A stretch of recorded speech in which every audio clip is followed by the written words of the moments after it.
This video is not financial advice. I'm not a financial planner. I'm an entertainer, baby. The one and only ape father in the house. Wow! You know, a lot of times apes say, ape father, why do you give shout outs to like these apes? They have these new AMC channels.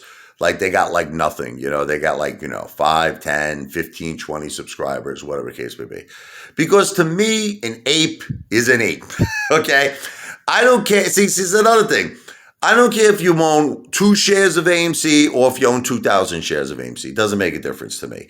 The only time I one time brought it out was with Commander 35 because, it wasn't that I had a problem that he owned 300 shares of AMC or whatever he owns. The problem was, the guy's a ghost. He doesn't say his name. We don't know nothing about him. He's not transparent. I don't know where he lives.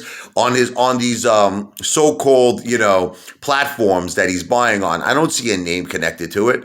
I just see he shows like Robinhood, 20 shares, TD Ameritrade, 15 shares. How do I know it's his account?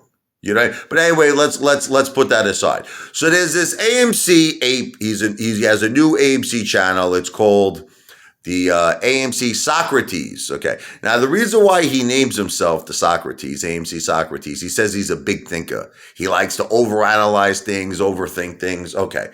So for a guy who's a very big thinker, sounds like he's an intellectual to me, right?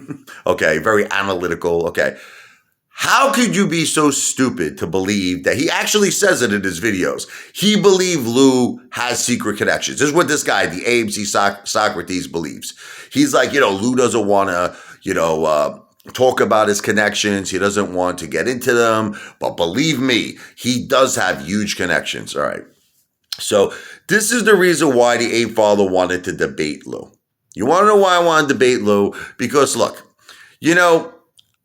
I don't want you to get upset because I know this is going to seem like it's getting political, but it's not.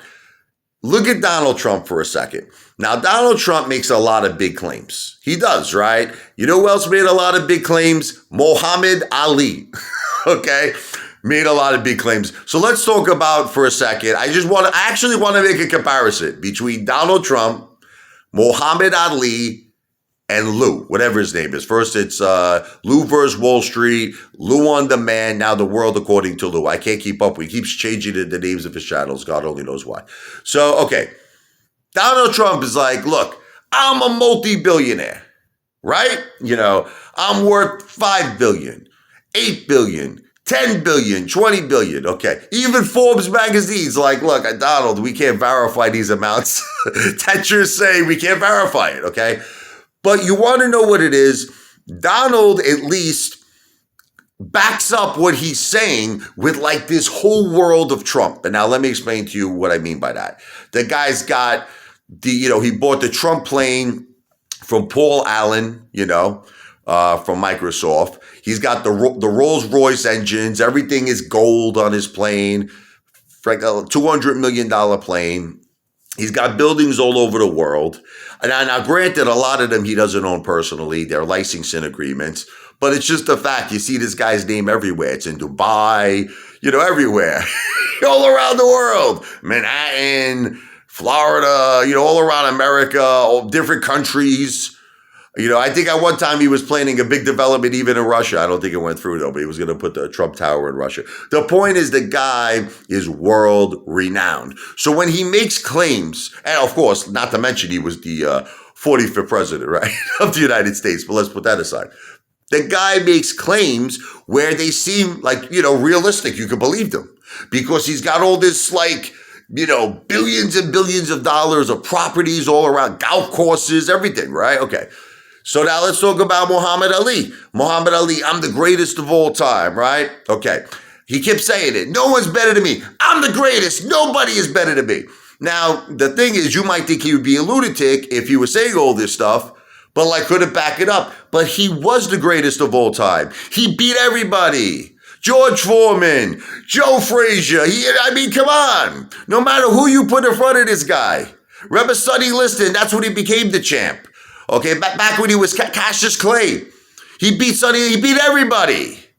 No one could beat Muhammad Ali. The guy was the greatest of all time. Even Mike Tyson said that if Muhammad Ali was at his prime, he would beat Mike Tyson. Mike Tyson admitted this himself. So the thing is, this is my point. There's at least something they back up to what they're saying. Now, Lou is making all these claims that he has the biggest secret connections in the world. He's turning down tens of millions of dollars from corrupt banks because he doesn't want to sell out the apes. He doesn't want to sell out retail. He's in constant conversation with hedge funds that, apparently are giving him insider information saying, again, it's alleged, this is what Lou's saying, it's not what I'm saying, that, AMC is about the Boaz, all this stuff every day. I'm on the phone, my secret connection right now. Shh. Hold on. Okay. So you get like a guy like this guy, the AMC Socrates, right? Who believes that he's a very analytical overthinker. But it's like he's falling for the oldest con in the book. He's folding. Listen, sometimes in life what you have to do is analyze a person's character. Okay, you have to analyze a person. Who is Lou? He's criminal. There's a guy, I don't know if you know this, AMC Socrates, who was charged with fraud, stole $73,000 from senior citizens, went to jail. Okay, he's under a 3-year supervision, who lives with his mother in his mother's apartment. He lives with his mom. I don't know if anyone knows this, okay? Supposedly, the case is still open where he had a restitution to pay back of $73,000. As of right now, there is absolutely no evidence